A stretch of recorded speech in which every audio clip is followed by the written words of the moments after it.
बेटा जी आज की क्लास जो होगी वो नाउन का पार्ट 2 है। इसमें हम नाउन को कंक्लूड कर देंगे और ये जानेंगे एग्जाम में जो बच्चे 9 10th और 11th की एग्जाम देंगे, जो 9 10th 11th के स्टूडेंट हैं, जब वो एग्जाम में कॉमन एरर ग्रामर के सेक्शन में कॉमन एरर या फिल इन द ब्लैंक्स का क्वेश्चन करते हैं तो नाउन से रिलेटेड किस तरह का क्वेश्चन एग्जाम में अक्सर पूछा जाता है। It is very important topic. तो आज हम बात करेंगे सिर्फ नाउन से रिलेटेड रूल्स के बारे में। प्रीवियस वीडियो में हमने नाउन के कंसेप्ट को समझा था, नाउन क्या होती है, नाउन के टाइप्स कितने होते हैं। आज हम बात करेंगे एग्जाम के पॉइंट ऑफ व्यू से नाउन से रिलेटेड कौन कौन से क्वेश्चंस आते हैं और अक्सर आते हैं। तो 5 से 6 रूल में हमारा ये चैप्टर खत्म हो जाएगा एग्जाम के पॉइंट ऑफ व्यू से। तो स्टार्ट करते हैं बेटा। रूल नंबर 1 स्टार्ट करेंगे, लेकिन उससे पहले एक छोटी सी बात और समझेंगे नाउन के बारे में कि जो बेटा नाउन होती है वो 5 तरह की होती है। There are 5 types of noun, जो हमने पिछली वीडियो में डिस्कस कर लिया है। अभी हमें एक और क्लासिफिकेशन समझना है नाउन का, जिसके बेसिस पे नाउन से रिलेटेड बहुत क्वेश्चन एग्जाम में पूछे गए हैं, पूछे जाते हैं और फेयरली पूछे भी जाएंगे। तो क्लासिफिकेशन हमें ध्यान रखना है बेटा नाउन का। एक होती है काउंटेबल नाउन, काउंटेबल नाउन, और बेटा दूसरा होता है अनकाउंटेबल नाउन। तो जैसा नाम से समझ में आता है, चीजें उतनी सहज और सरल नहीं होती। कई बार नाउन काउंटेबल होगी या अनकाउंटेबल होगी, इसमें एक बेसिक कॉमन सेंस है कि कोई चीज जो हम गिन सकते हैं बेटा, कोई भी नाउन, कोई भी चीज जो हम गिन सकते हैं वो काउंटेबल नाउन है ना। इसमें कोई रॉकेट साइंस नहीं है। जो नहीं गिन सकते वो अनकाउंटेबल नाउन है। तो जैसे मैं बोलता हूं pen, car, mobile, boy, girl, teacher, ये सारे काउंटेबल नाउन है क्योंकि ये सारे नाउन गिने जा सकते हैं। लेकिन ऐसी चीजें जो हम गिन नहीं सकते हैं उनको बोलते हैं बेटा अनकाउंटेबल नाउन। तो काउंटेबल नाउन का मतलब जो हम गिन सकते हैं, जैसे बॉय, बुक, पेन, टीचर, है ना। और अनकाउंटेबल बेटा जो हम नहीं गिन सकते, सिंपल सी बात है। इसमें ज्यादातर एब्स्ट्रैक्ट नाउन तो आती ही हैं। जैसे मैं बोलूं हैप्पीनेस, तो हम गिन सकते हैं हैप्पीनेस को? नहीं गिन सकते बेटा, है ना। तो हैप्पीनेस क्या हो गई? अनकाउंटेबल नाउन हो गई। जैसे मैं बोलूं वाटर, गिन सकते हैं वाटर कितना पानी है? मेजर कर सकते हैं, 1 गिलास, 2 गिलास, 1 litre, 1000 litre, but water is it self can not be counted. जैसे कि फूड। तो इस तरीके से हमने जाना काउंटेबल नाउन और अनकाउंटेबल नाउन क्या होती हैं, और इसके बेसिस पे ही आगे हम क्वेश्चन की ओर बढ़ते हैं। तो काउंटेबल नाउन का मतलब जो गिनी जा सकती हैं चीजें, अनकाउंटेबल नाउन का मतलब जो गिनी नहीं जा सकती हैं चीजें। एग्जाम्पल हमारे सामने है, जैसे happiness, depression, frustration, richness, poverty, water, food, ये सब अनकाउंटेबल है, इनको हम गिन नहीं सकते, है ना। फूड को हम काउंट नहीं कर सकते हैं, 1 फूड है, 2 फूड है, 4 फूड है। लेकिन मोबाइल को हम काउंट कर सकते हैं, 1 मोबाइल, 2 मोबाइल, 3 मोबाइल। बुक को हम काउंट कर सकते हैं, 1 बुक, 10 बुक, 50 बुक। तो काउंटेबल नाउन जो गिनी जा सकती है, अनकाउंटेबल नाउन जो नहीं गिनी जा सकती है। अब इसमें हम रूल पे आते हैं बेटा। तो आगे बढ़ते हैं और बात करते हैं बेटा रूल नंबर 1, काउंटेबल और अनकाउंटेबल नाउन से रिलेटेड। तो रूल नंबर 1 क्या है बेटा? इसमें हमें ये जानना है कि देयर आर सम नाउन, कुछ नाउन ऐसी होती हैं बेटा विच आर मिस्टेकनली, मतलब गलती से, used as singular countable noun, but they are uncountable nouns। तो ऐसी नाउन बेटा जो हम लोग बोलते हैं, पढ़ते हैं, लिखते हैं और कभी कभार मिस्टेकनली उनको हम मान लेते हैं सिंगुलर नाउन है। बाय नेचर हमें देखने में वो नाउन सिंगुलर लगती है, लेकिन ग्रामर में फैक्ट ऑफ द मैटर ये है, ग्रामर में उनको अनकाउंटेबल नाउन मान लिया जाता है। जैसे कि अब देखेंगे कुछ एक वर्ड्स, जैसे कि हम लोग बोलते हैं इंफॉर्मेशन, है ना, या हम लोग बोले एडवाइस। अब इसका जनरल यूज हम मिस्टेकनली कैसे कर देते हैं कि हमें एक इंफॉर्मेशन मिली, ऐसे हम हिंदी बोलते हैं, इसी को हम इंग्लिश में अगर बोलते हैं वी गॉट एन इंफॉर्मेशन, तो बेटा हम तो ये मान के चल रहे हैं कि इंफॉर्मेशन एक काउंटेबल नाउन है, एक इंफॉर्मेशन। लेकिन इंग्लिश के हिसाब से, ग्रामर के हिसाब से इंफॉर्मेशन शब्द को अनकाउंटेबल नाउन कंसिडर किया जाता है। इसी तरीके से एडवाइस। अब एडवाइस की अगर हम बात करें, जैसे मेरे पापा ने मुझे एक सलाह दी, तो एक सलाह को अगर हम इंग्लिश में बना देंगे my father gave me N advice, तो बेटा जी ये गलत हो जाएगा। क्योंकि जब कोई भी नाउन अनकाउंटेबल है तो उससे पहले हम ए या एन नहीं लगा सकते।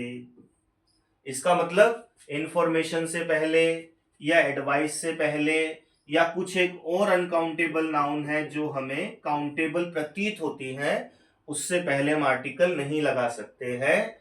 यही हमारा पहला रूल है कि there are certain nouns which seem they are countable, they are mistakenly used as countable noun, कि भाई काउंटेबल है मतलब गिनी जा सकने वाली नाउन है, जैसे कि इंफॉर्मेशन, एडवाइस। और देख लें जैसे कि फर्नीचर, और देख लें बेटा जैसे कि लगेज, ठीक है ना, और देख लें बेटा पोएट्री, सीनरी,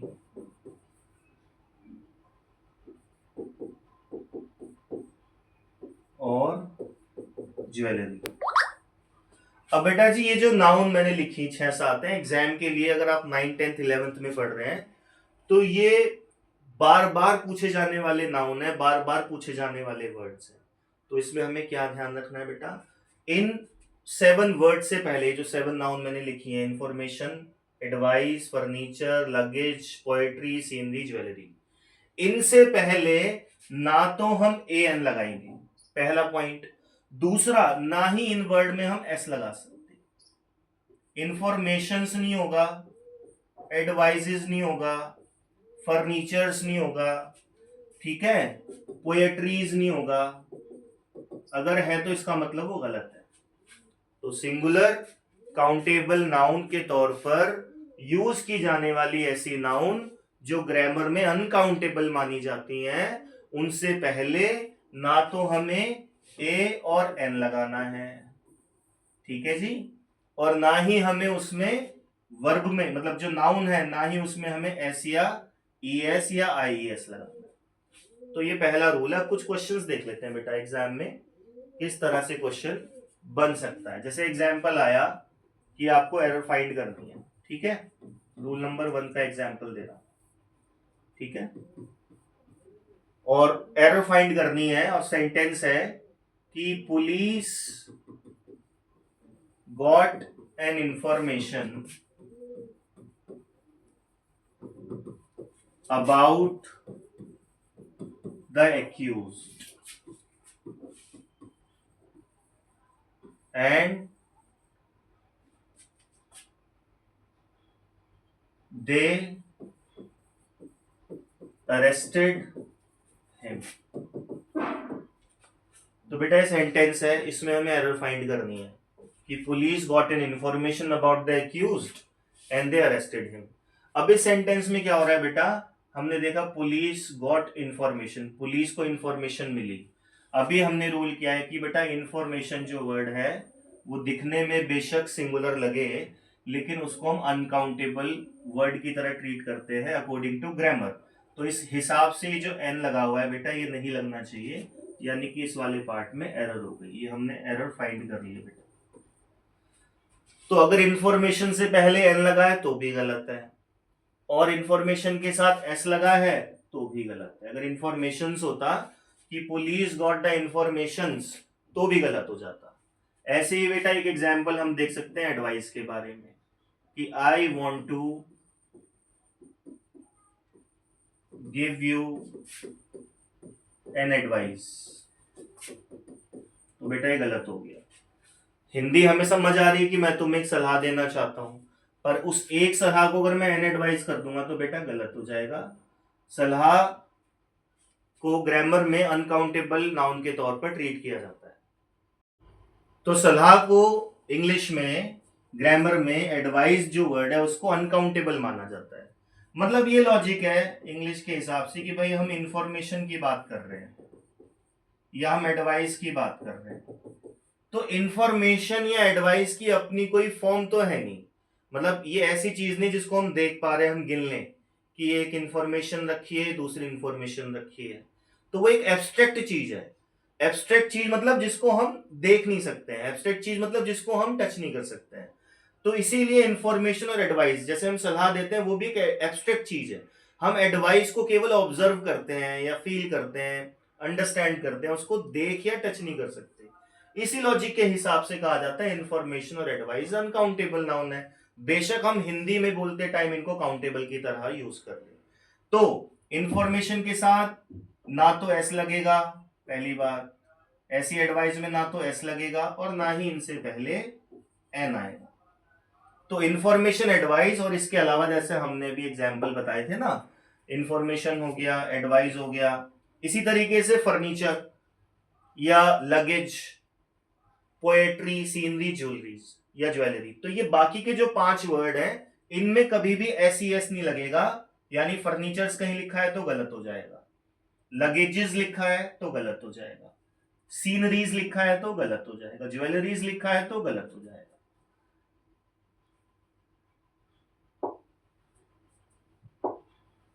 तो बेटा जी ये पहला रूल है।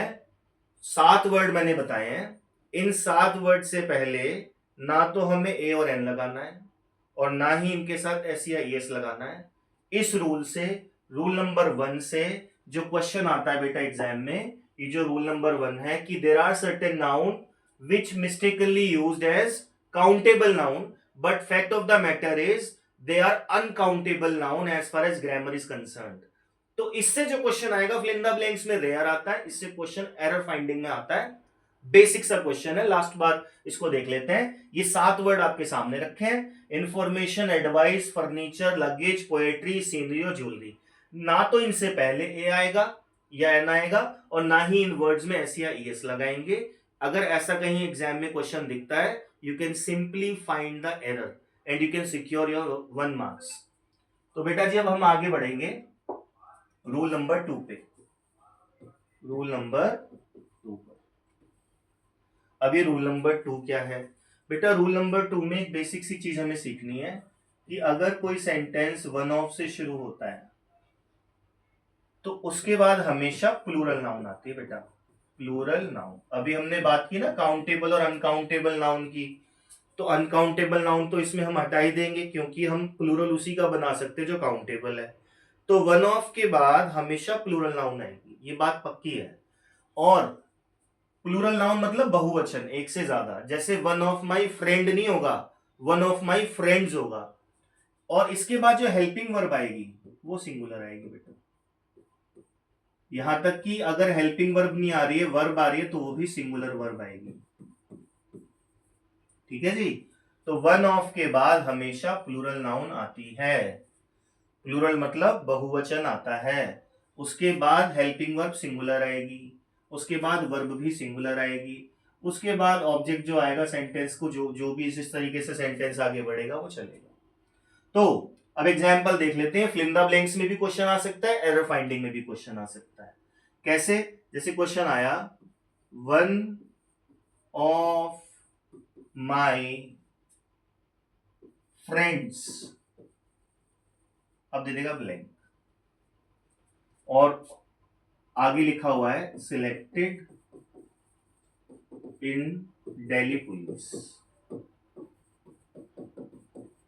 अब वो बोलेगा जी आप इसमें ऑप्शंस में से देख करके ब्लैंक को फिल करो। पहला ऑप्शन आ गया मान लीजिए, तो बेटा one of my friends blank selected in Delhi police, 1 number का क्वेश्चन एग्जाम में आ गया, बहुत बार पूछा जाता है।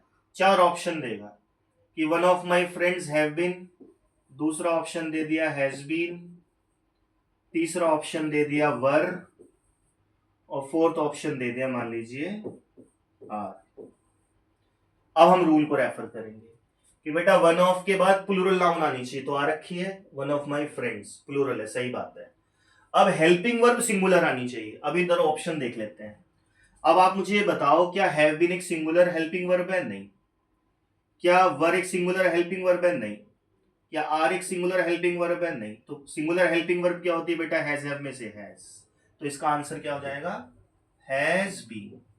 इसका मतलब निकला कि मेरे दोस्तों में से एक दोस्त दिल्ली पुलिस में सिलेक्ट हो गया है। तो वन ऑफ के बाद वी हैव टू रिमेंबर और फॉलो टू कंडीशंस।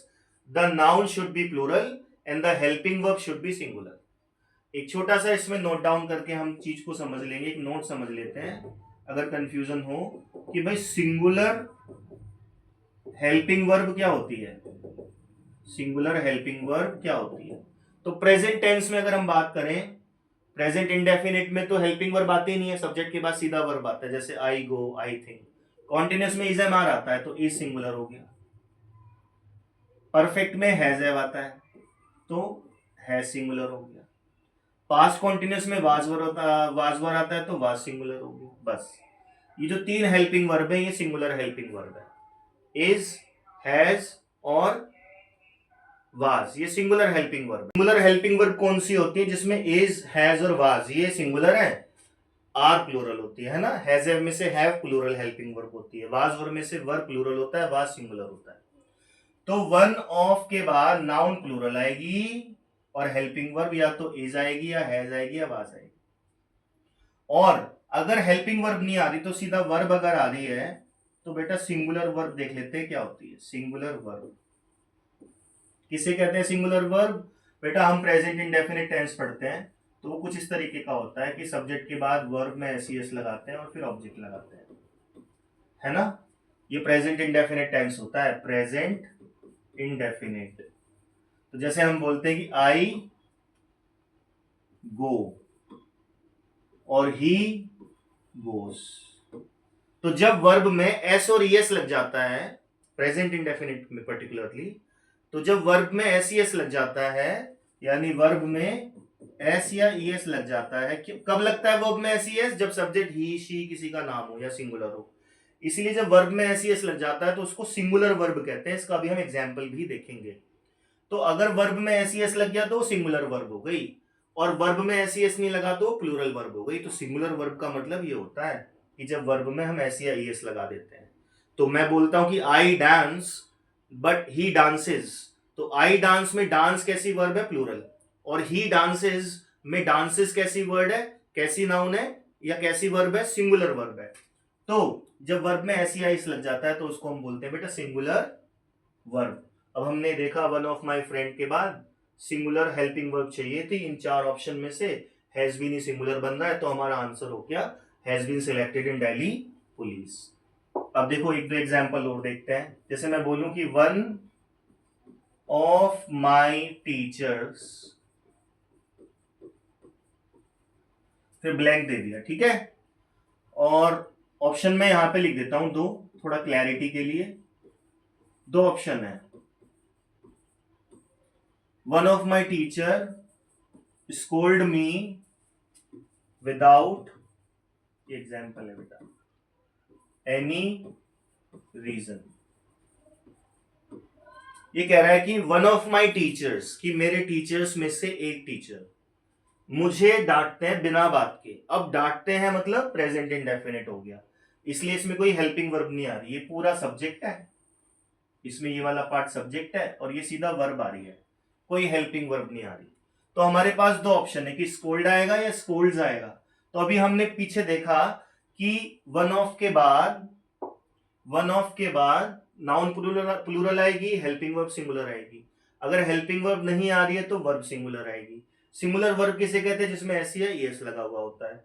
तो इस हिसाब से अगर हम ये देखें तो इस हिसाब से हम ये पाएंगे कि जो वर्ब में एस और ईएस लग जाता है तो उसको हम बोलते हैं सिंगुलर वर्ब। किसको बोलते हैं बेटा सिंगुलर वर्ब? जब वर्ब में एस या ईएस लग जाता है। तो वन ऑफ माई टीचर्स के बाद हमें सिंगुलर हेल्पिंग वर्ब या सिंगुलर वर्ब चाहिए होगी, तो इधर हेल्पिंग वर्ब तो है नहीं, सीधा वर्ब है, तो सिंगुलर वर्ब कौन सी आएगी बेटा? स्कोल्ड्स आएगी, ना कि स्कोल्ड आएगी। ठीक है, तो वन ऑफ के बाद, I am repeating, one of के बाद नाउन प्लूरल आएगी, जैसे one of my teachers, one of my friends, one of my brothers, one of the countries. जैसे America is one of the countries in the world, तो one of the countries हो जाएगा।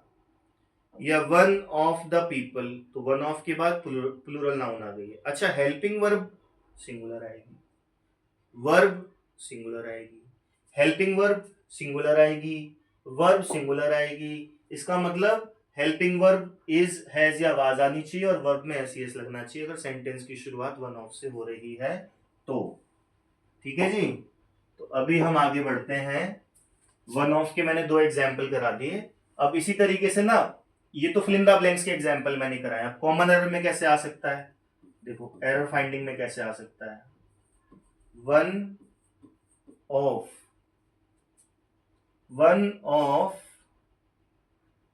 these women was waiting to meet you। अब वो बोलेगा जी इसमें error देख के बताओ कौन से पार्ट में एरर है। तो हम ये जानेंगे कि बेटा वन ऑफ के बाद हमें प्लूरल नाउन चाहिए, वन ऑफ के बाद प्लूरल नाउन चाहिए। तो बेटा क्या वुमेन एक प्लूरल नाउन है? नहीं है।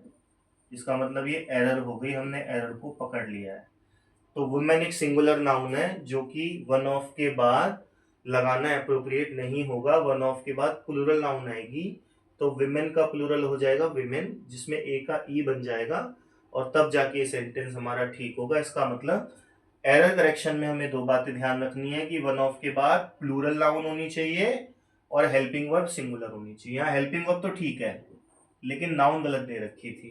तो इस तरीके से हम रूल नंबर 2 को कवर करते हैं कि वन ऑफ के बाद हमेशा प्लूरल नाउन आती है। अगर हमें इतनी बात क्लियर हो गई है तो इस रूल को हम आगे बढ़ाते हैं, रूल नंबर 2 को ही, कि अभी हमने जाना वन ऑफ के बाद प्लूरल नाउन आती है। इसके अलावा 5-6 वर्ड्स और हैं, जैसे वन ऑफ या none of, neither of, either of, each of, any of. तो कितनी अच्छी बात है ना, 1 2 3 4 5 6 वर्ड्स हो गए। One of, none of, either of, neither of, any of, each of के बाद, इन सब के बाद हमेशा प्लूरल नाउन आएगी और हमेशा हेल्पिंग वर्ब सिंगुलर आएगी या वर्ब सिंगुलर आएगी। अगर ये कंडीशन सेटिस्फाई होती है तो सेंटेंस ठीक है, otherwise you will be able to find out the error in blink of your eyes. आराम से आप एरर को फाइंड कर सकते हैं कि भाई इन वर्ड्स के बाद, जैसे neither of my brothers, neither of my brother नहीं होगा, नीदर ऑफ माई ब्रदर्स। ऐसे ही ईदर ऑफ दीज वे, वे नहीं होगा, ईदर ऑफ दीज वेज। ऐसे ही अगर मैं बोलूं each of those people, each of those person नहीं होगा, या तो पर्सन्स होगा या पीपल होगा। तो इन सब के बाद प्लूरल नाउन आएगी, हेल्पिंग वर्ब सिंगुलर आएगी, वर्ब सिंगुलर आएगी। इस तरीके से हम इस रूल नंबर 2 को कंक्लूड करते हैं, खत्म करते हैं। 2 रूल हमने कर लिए हैं, दोनों ही कंडीशंस में हमें फिल इन द ब्लैंक्स का भी ध्यान रखना है और हमें एरर फाइंडिंग का भी ध्यान रखना है। आगे बढ़ते हैं बेटा। जब हम आगे बढ़ेंगे तो बेटा हम ये पाएंगे कि हमें मिलेगा 1-2 एग्जाम्पल और, ताकि हम सेंटेंस को अच्छे से समझ सकें। जैसे कई बार आता है neither of these pens dash red. 2 ही ऑप्शन में दे रहा हूं, इज आएगा या आर आएगा। तो अगर हमने रूल को समझा है कि भाई नीदर ऑफ के बाद तो प्लूरल नाउन आती है, बात बिल्कुल ठीक है, और हेल्पिंग वर्ब सिंगुलर आती है। अब मुझे बताओ इज सिंगुलर है या आर सिंगुलर है। तो इज सिंगुलर है तो हमारा आंसर क्या हो जाएगा, इज रेड। इसका मतलब क्या हुआ कि इन पेन्स में से नीदर है तो दो पेन होंगे, बेशक मेंशन नहीं है पर अंडरस्टूड है कि नीदर आ रहा है तो दो चीजों की बात हो रही है। तो neither of these pens are red नहीं होगा कि पेन्स आ रहा है तो आर लगा देंगे, नहीं, ये हेल्पिंग वर्ब सिंगुलर लगेगी नीदर के हिसाब से। तो neither of these pens is red होगा, ना कि neither of these pens are red होगा। होगा तो गलती से हो जाएगा, गलत हो जाएगा हमारा क्वेश्चन। तो इसी तरीके से हमने नीदर करा, इसी तरीके से हम नन भी कर सकते हैं। जैसे none of my friends dash, option है हेल्प आएगा या हेल्प्स आएगा। व्हेन आई नीड देम, मतलब कोई भी दोस्त है मेरा मेरी मदद नहीं करता जब भी मुझे उनकी जरूरत होती है। तो नन ऑफ के बाद हमें हेल्पिंग वर्ब सिंगुलर चाहिए, हेल्पिंग वर्ब इसमें है नहीं, सीधा वर्ब आ रही है हेल्प या हेल्प्स, और वर्ब कौन सी लगेगी, सिंगुलर लगेगी। सिंगुलर वर्ब की क्या पहचान, जब वर्ब में एस लग जाता है तो वो सिंगुलर हो जाती है, तो हेल्प्स। नाउन के केस में उल्टा है, या नाउन के केस में क्या होता है कि अगर नाउन में एस लग जाता है तो प्लूरल हो जाता है, जैसे बॉय का बॉयज, कार का कार्स, टीचर का टीचर्स, बुक का बुक्स। वर्ब में उल्टा होता है, वर्ब में एस एस लगने से वर्ब सिंगुलर हो जाती है, क्योंकि वर्ब में एस कब लगाते हैं बेटा, जब सब्जेक्ट ही शी किसी का नाम हो। जैसे पापा मुझे बहुत प्यार करते, तो पापा लव मी अलॉट नहीं होगा, पापा लव्स मी अलॉट होगा। तो पापा सिंगुलर है इसलिए लव में एस लग गया, तो लव्स क्या बन गया, सिंगुलर वर्ब बन गई। तो वर्ब में एस, जब किसी वर्ब में एस या एस लग जाता है तो वो सिंगुलर वर्ब हो जाती है। तो ये बेटा रूल नंबर 2 हमारा हो चुका है, इसको अच्छे से देख लेना है। अब हम बात करते हैं रूल नंबर 3 की। बार बार पेज ले रहा हूं ना तो उसमें थोड़ा सा I am not use to of this ना, this is the second time that I have been making this video. तो स्टार्ट करते हैं रूल नंबर 3 बेटा, देख लेना अच्छे से, दो रूल मैंने करा दिए हैं। अब रूल नंबर 3 की बात करते हैं। बेटा रूल नंबर 3 बड़ा सिंपल है, एग्जाम में बहुत बार आता है। मैं वही क्वेश्चन करा रहा हूं बेटा जो एग्जाम में बहुत बार पूछे गए हैं, बहुत बार पूछे जाएंगे। बाकी अगर नाउन की बात करें तो नाउन को कराने में ही कई घंटों का समय लग जाता है। जब हम नाउन पढ़ेंगे तो नाउन जेंडर भी पढ़ना चाहिए, नाउन के साथ नंबर भी पढ़ना चाहिए, और बहुत सारे कंपाउंड नाउन, बहुत टाइप की चीजें नाउन में हम पढ़ते हैं। वो बेटा तैयारी हम करते हैं जब कंपटीशन एग्जाम्स के लिए हम बैठेंगे। अभी फिलहाल हम 9, 10, 11 के हिसाब से प्रैक्टिकली जो हमें पढ़ना चाहिए कि बेटा हमारा एग्जाम में क्वेश्चन ना रुके, वो हमारा कंप्लीट हो जाना चाहिए। और अगर हम नाउन अपने आप से पढ़ने बैठे तो हमारे बेसिक्स क्लियर हो, फिर हम कुछ भी पढ़ पाए नाउन के बारे में। कोई भी चीज अगर हमें पढ़नी है तो हम पढ़ सकेंगे अगर हमें बेसिक क्लियर होगा, ठीक है ना। तो मैं तो अभी 5 से 7 रूल आपको करा के चैप्टर को खत्म कर देता हूं। तो रूल नंबर 3 बेटा सिंगुलर नाउन आ गई कोई, और उसके बाद आ रहा है बेटा अलोंग विद। क्या आ रहा है, पेपर में आया हुआ है, अलोंग विद के बाद आ रहा है बेटा प्लूरल नाउन, ठीक। तो ऐसा होने पर ये जो पार्ट होगा ना सेंटेंस का, ये वाला पार्ट, ये सब्जेक्ट हो जाएगा। तो इसके बाद अब हेल्पिंग वर्ब चाहिए, अगर टेंस चल रहा है तो सिंगुलर हेल्पिंग वर्ब आएगी, और वर्ब चाहिए तो कौन सी वर्ब आएगी, सिंगुलर वर्ब आएगी। यानी अगर कोई भी सेंटेंस सिंगुलर नाउन से शुरू हो रहा है और उसके बाद अलोंग विद आ रहा है, तो आपको कंफर्म कर लेना चाहिए कि अगर उसके बाद प्लूरल नाउन है तो भी ये वाला पार्ट सब्जेक्ट बन गया है, तो भी हेल्पिंग वर्ब सिंगुलर आएगी, वर्ब सिंगुलर आएगी। एग्जांपल के थ्रू समझते हैं, कॉमन एरर में भी क्वेश्चन आ सकता है और फिल इन द ब्लैंक्स में भी क्वेश्चन आ सकता है। देखते हैं, जैसे मैं बोलूं my teacher along with his two children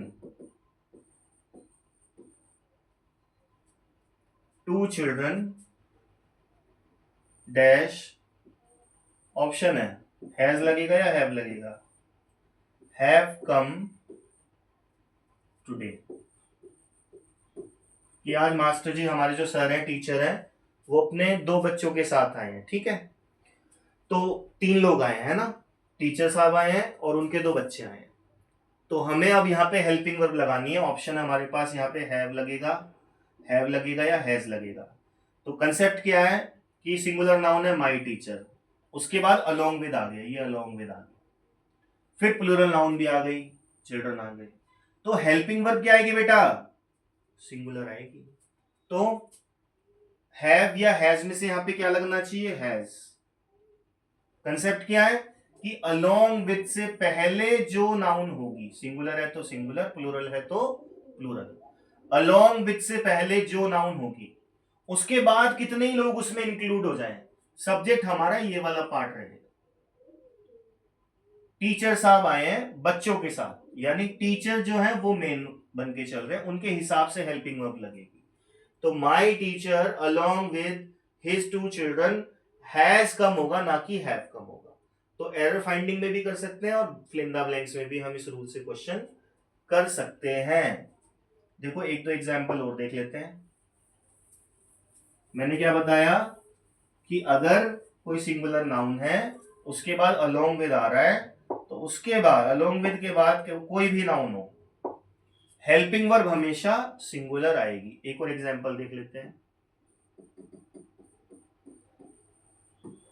the principal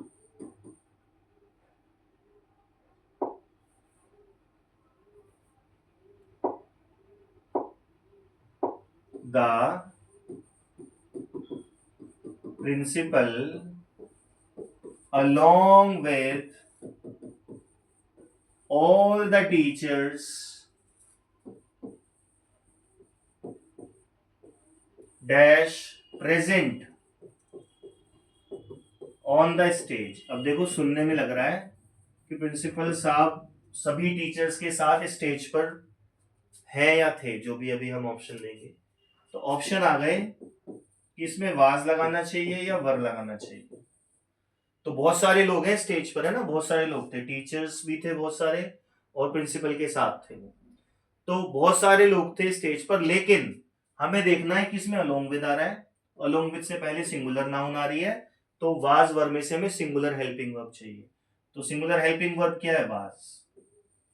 तो the principal along with all the teachers were present नहीं होगा, वाज प्रेजेंट होगा। तो कोई भी सिंगुलर नाउन के बाद अलोंग विद आता है, तो अलोंग विद के बाद कोई भी नाउन हो, चाहे सिंगुलर हो चाहे प्लूरल हो, उसकी जब हम आगे बढ़ेंगे तो हमें हेल्पिंग वर्ब सिंगुलर चाहिए बेटा, या वर्ब है तो वो सिंगुलर चाहिए। सिंगुलर वर्ब जिसमें एस लगा हुआ था उस वर्ब को सिंगुलर वर्ब कहते हैं। तो ये बेटा हमारा तीसरा रूल था जो हमने कर लिया है। मैं तो एडवाइस करूंगा आप लिख लो, समझ में ना आ रहा हो तो उसका कोई सोल्यूशन निकालेंगे कि पढ़ने में अगर दिक्कत आ रही है, कुछ पीडीएफ वगैरह प्रोवाइड करेंगे आपको with the passage of time.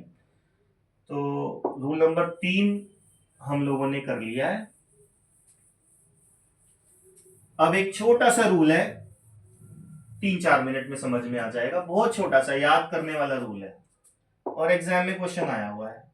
मैं वही करा रहा हूँ, आया हुआ है का मतलब है वो रिपीटेडली आ रहे हैं, कई सालों से आ रहे हैं, थोड़ा बहुत चेंज करके वर्ड जो सेंटेंसेस होते हैं उनकी लैंग्वेज को चेंज कर देते हैं। अब बेटा रूल नंबर 4 क्या है बेटा कि 2 वर्ड से मिलकर एक कंपाउंड नाउन बन जाएगी, बीच में एंड आ रहा होगा। कैसे? सीधा वर्ड याद कर लेते हैं। जैसे मैं बोलूं rice and fish, bread and butter, bread and butter. एक कहावत चलती है इंग्लिश में, स्लो एंड स्टडी, और एक और चलती है टाइम एंड टाइड। ये 4 वर्ड याद कर लेना बेटा, बस बहुत बार एग्जाम में पूछे गए हैं। और जब ये 4 कर लोगे ना आप, तो आपको एक कंसेप्ट क्लैरिटी होगी। अगर कोई 5वां वर्ड इस तरह का आएगा तो आपने कंसेप्ट सीखा हुआ है, तो सेंटेंस आप कवर कर लोगे। फिल इन द ब्लैंक्स भरना है, फिल इन द ब्लैंक्स भर लोगे, या कॉमन एरर में एरर फाइंड करनी है तो एरर भी फाइंड कर पाओगे। तो ये जो 4 वर्ड मैंने लिखे, rice and fish, bread and butter, slow and steady, time and tide, ये 4 वर्ड एक कंपाउंड नाउन बन गए।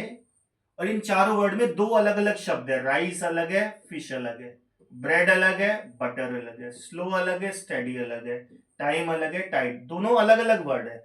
लेकिन जब इनका यूज होता है ना बेटा, एक सिंगुलर यूनिट के तौर पर यूज होता है। ये क्या हो जाता है, सिंगुलर, सिंगुलर यूनिट के तौर पर ये चीजें यूज की जाती है बेटा। जब हम कहते हैं कि ब्रेड एंड बटर, तो हम एक टाइप ऑफ ब्रेकफास्ट या एक टाइप ऑफ मील की, फूड की बात कर रहे हैं। जब हम कहते हैं राइस एंड फिश, अब मैं कह रहा हूं कि rice and fish are staple food in Bengal, मतलब राइस और मछली वहां का स्टेपल फूड है, रेगुलर फूड है। तो राइस एंड फिश मिलकर के एक मील बना रहे हैं, जैसे राइस एंड दाल, तो ये मिलकर के एक अपना मील या एक पर्टिकुलर यूनिट बना रहे हैं किसी चीज की। तो rice and fish, bread and butter एक टाइप ऑफ ब्रेकफास्ट हो गया है। स्लो एंड स्टडी, मतलब अगर आप मजबूती से और धीरे करते हो तो फिर आप प्रोग्रेस कर जाते हो, आप विन कर जाते हो। टाइम एंड टाइड, मतलब समय और जो उतार चढ़ाव होते हैं वो वेट नहीं करते हैं किसी का, फिक्स, इसके साथ एग्जाम्पल भी फिक्स चलता है। तो अगर मैं ये बोलूं, पेपर में क्वेश्चन आया कि भाई टाइम एंड टाइड डैश दे देगा, कहेगा इसमें ब्लैंक करो, when time and Tide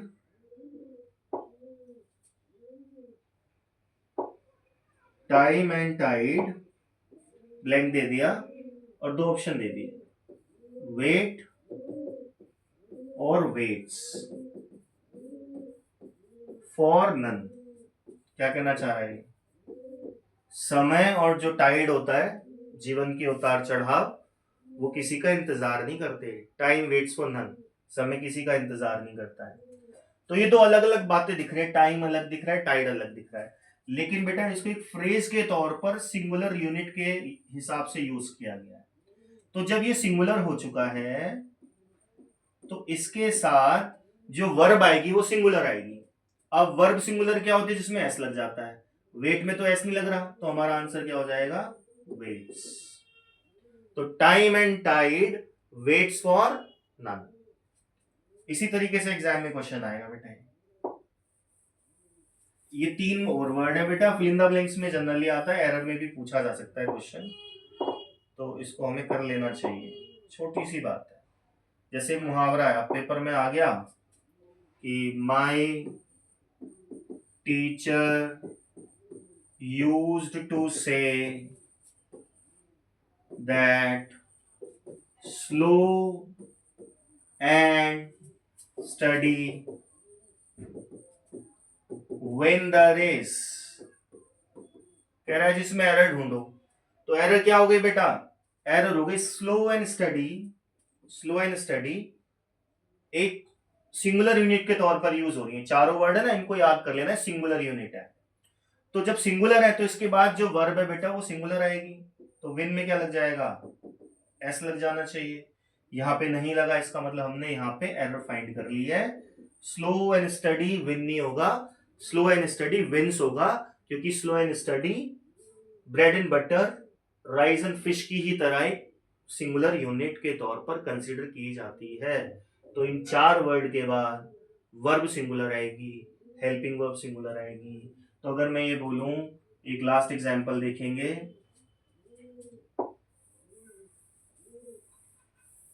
last example हम देखेंगे बेटा, लास्ट एग्जांपल है ब्रेड एंड बटर। अच्छा, मैं ऑफलाइन बच्चे पढ़ाता हूं ना, तो ऐसा नहीं कि किसी एक बच्चे के पेपर में, अगर मान लो मैं 20 बच्चों का बैच ले रहा हूं ऑफलाइन में, तो ये जो मैं रूल करा रहा हूं नाउन के, ये लगभग हर दूसरे बच्चे के पेपर में, किसी के में रूल नंबर 1 से क्वेश्चन आ रहा है, किसी के एग्जाम में रूल नंबर 3 से क्वेश्चन आ रहा है, किसी के एग्जाम में सीधा ही आ गया slow and steady win the race लिखा आ गया, और पूरा प्रॉपर सेंटेंस था, उसकी वोकैब थी, 3 लाइन का सेंटेंस है। तो slow and steady win the race, बच्चे को अगर याद रह गया तो कहेगा हाँ भाई स्लो एंड स्टडी विन नहीं होता, विंस होता है। तो ये क्वेश्चन बहुत बार आता है, मैं ऐसे ही नहीं बोल रहा कि मैं ऐसी रैंडम कुछ भी आपको करा रहा हूं, they are very important for the exam purpose if you are studying in 9th 10th और 11th। इंटरेस्टिंग क्या है, 9th 10th और 11th क्लासेस अलग है, ग्रामर का लेवल सेम है ऑलमोस्ट। तो चाहे आप 9th में हो तो भी आपको कम से कम इतनी ग्रामर आनी चाहिए, आप 11th में हो तो भी आपको इतनी ग्रामर आनी चाहिए। हम रूल नंबर 4 कर रहे हैं बेटा। तो मैंने कहा bread and butter dash, option में इज और are, bread and butter is या आर।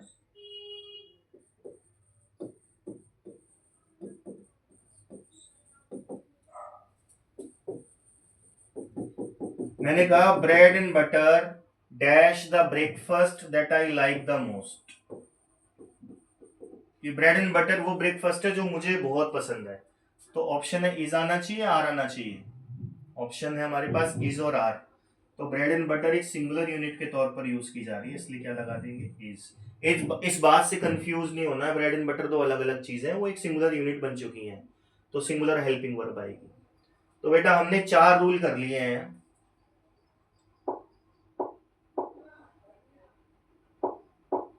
तो सबसे पहले हमने ये जाना काउंटेबल नाउन क्या होती है, अनकाउंटेबल नाउन क्या होती है ना। उसके बाद हमने जाना कि रूल नंबर 1 जाना कि कुछ नाउन ऐसी होती हैं जो सिंगुलर के तौर पर मिस्टेकनली यूज कर ली जाती है, but fact of the matter is कि वो अनकाउंटेबल नाउन है। जैसे मैंने 7 वर्ड लिखवाए हैं, information, advice, furniture, luggage, poetry, scenery, jewellery. अगर इन वर्ड्स में एस एस लग रहा है तो भी एरर है, इनसे पहले ए या एन लग रहा है तो भी एरर है। इस रूल से जनरली क्वेश्चन एरर फाइंडिंग में ही आता है। ये पहला रूल कराया था। रूल नंबर 2 में हमने बात की कि बेटा वन ऑफ के बाद प्लूरल नाउन आएगी हमेशा, ये एरर फाइंडिंग में क्वेश्चन आ सकता है। और फिल इन द ब्लैंक्स में क्या क्वेश्चन आ सकता है कि भाई आप हेल्पिंग वर्ब ठीक करके लगाओ, 4 ऑप्शन दे देगा। जैसे वन ऑफ माई फ्रेंड्स, जैसे मैंने कहा one of my friends have been selected होगा या हैज बीन सिलेक्टेड होगा। One of my friend has been selected होगा या हैव बीन सिलेक्टेड होगा। तो बेटा वन ऑफ माई फ्रेंड्स जो होगा, वन ऑफ माई फ्रेंड्स के बाद हमें क्या लगाना होता है, वन ऑफ माई फ्रेंड के बाद हमें लगाना होता है सिंगुलर हेल्पिंग वर्ब। तो हैव लगाएंगे या हैज लगाएंगे, ये चीज बेटा हमें देखनी पड़ेगी। तो वन ऑफ के बाद सिंगुलर हेल्पिंग वर्ब यूज करते हैं, वन ऑफ माई फ्रेंड्स के बाद हैव नहीं लगाना क्योंकि हैव प्लूरल हो जाएगा, हैज लगाना है। One of my teachers scold मी या स्कोल्ड्स मी, तो वन ऑफ के बाद अगर हेल्पिंग वर्ब नाउन है प्लूरल, हेल्पिंग वर्ब है तो सिंगुलर आएगी, वर्ब है तो वो भी सिंगुलर आएगी। सिंगुलर वर्ब का मतलब क्या होता है, जब सब्जेक्ट के तुरंत बाद वर्ब आए, सब्जेक्ट और वर्ब के बीच में कोई हेल्पिंग वर्ब ना हो। जैसे I go, I teach you, I believe in God, तो सब्जेक्ट के सीधा वर्ब आ रही सब्जेक्ट के बाद, तो जब वर्ब में एस एस लग जाएगा तो वो सिंगुलर वर्ब कहलाती है। तो अब हम बात करेंगे रूल नंबर 5 की। एग्जाम में अक्सर पूछे जाने वाला क्वेश्चन है। तो रूल नंबर 5 क्या कहता है बेटा कि there are some nouns which may seem singular but they are plural noun। तो कुछ नाउन हमें ऐसा लग सकता है सिंगुलर है, लेकिन ग्रामर के क्राइटेरिया के हिसाब से, ग्रामर के हिसाब से उनको प्लूरल नाउन कहा जाता है और वो हमेशा प्लूरल की तरह ही यूज होती हैं। 5-6 वर्ड हमें सीख लेने हैं, जैसे हमने सिंगुलर अनकाउंटेबल वाले सीखे थे। तो बेटा एक वर्ड हम देखेंगे पुलिस, या एक वर्ड हम देखेंगे द कैटल, या हम वर्ड देखेंगे द शीप।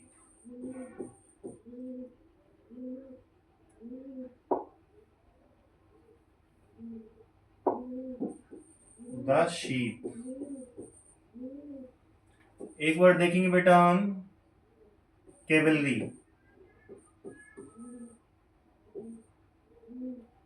एक वर्ड देखेंगे बेटा हम इन्फेंट्री। तो ये 5 मैंने वर्ड लिखे हैं।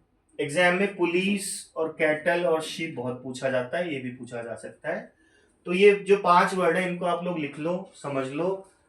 तो इनके साथ हमेशा प्लूरल हेल्पिंग वर्ब लगानी है, since these nouns are plural. They may look singular for example. अब एग्जाम्पल देख लेते हैं बेटा, इसको मैं रब कर रहा हूं। अब एग्जाम्पल देखेंगे सीधा, है ना।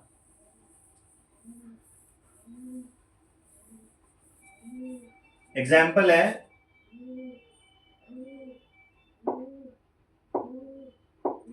कि पुलिस डैश,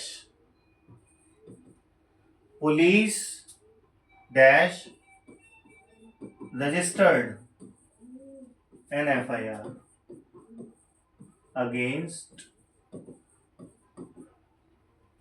देम। ऑप्शन है पुलिस हैज,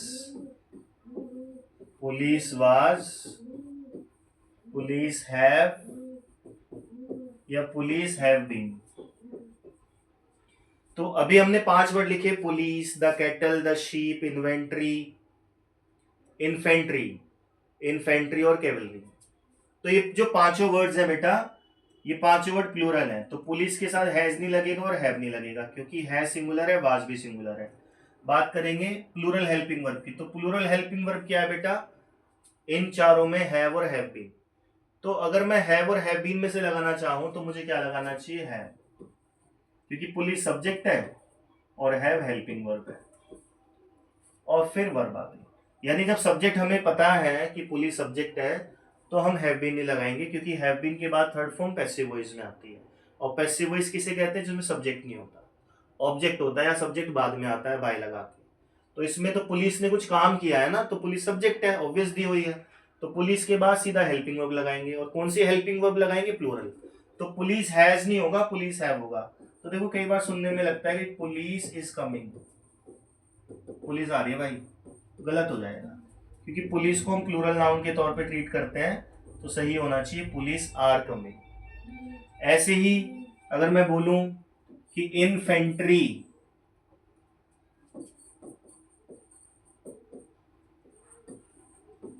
हैज अटैक्ड,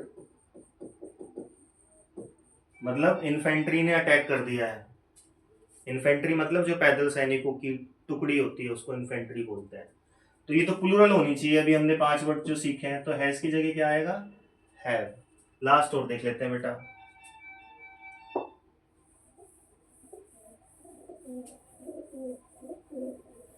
और इस तरीके से ये 5 रूल अगर आप कर लेते हो तो आप ये पाओगे कि एग्जाम में आपसे क्वेश्चन हो रहा है, ठीक है ना। अब जैसे मैं बोलूं the cattle was grazing in the field, बेटा गलत हो जाएगा, क्योंकि जो कैटल है वो प्लूरल ही होता है हमेशा, इट्स अ प्लूरल एक्सप्रेशन। तो वाज की जगह क्या आना चाहिए, वर्ब। इंटरेस्टिंग बात, कैटल्स भी कहीं पे लिखा है तो भी गलत हो जाएगा, यानी कैटल ही लिखना है और कैटल के बाद वाज आएगा तो गलत हो जाएगा। कैटल के बाद हमें वर्ब लगाना है, कैटल इसकी बजाय कैटल आर लगाना है, क्योंकि कैटल, पुलिस, इन्फेंट्री और कैवलरी, कैवलरी होती है जो घुड़सवार सेना होती है, उसको कैवलरी बोलते हैं, या द शीप, ये सारे प्लूरल नाउन है और इनके बाद हेल्पिंग वर्ब प्लूरल आनी चाहिए। तो अभी मैंने 5 रूल कराए हैं, और इन 5 रूल्स के थ्रू हम नाउन के जो क्वेश्चंस एग्जाम में एक क्वेश्चन आता है तो वो करने में हमें मदद मिलेगी, हम कर ही पाएंगे। थैंक यू सो मच बच्चों।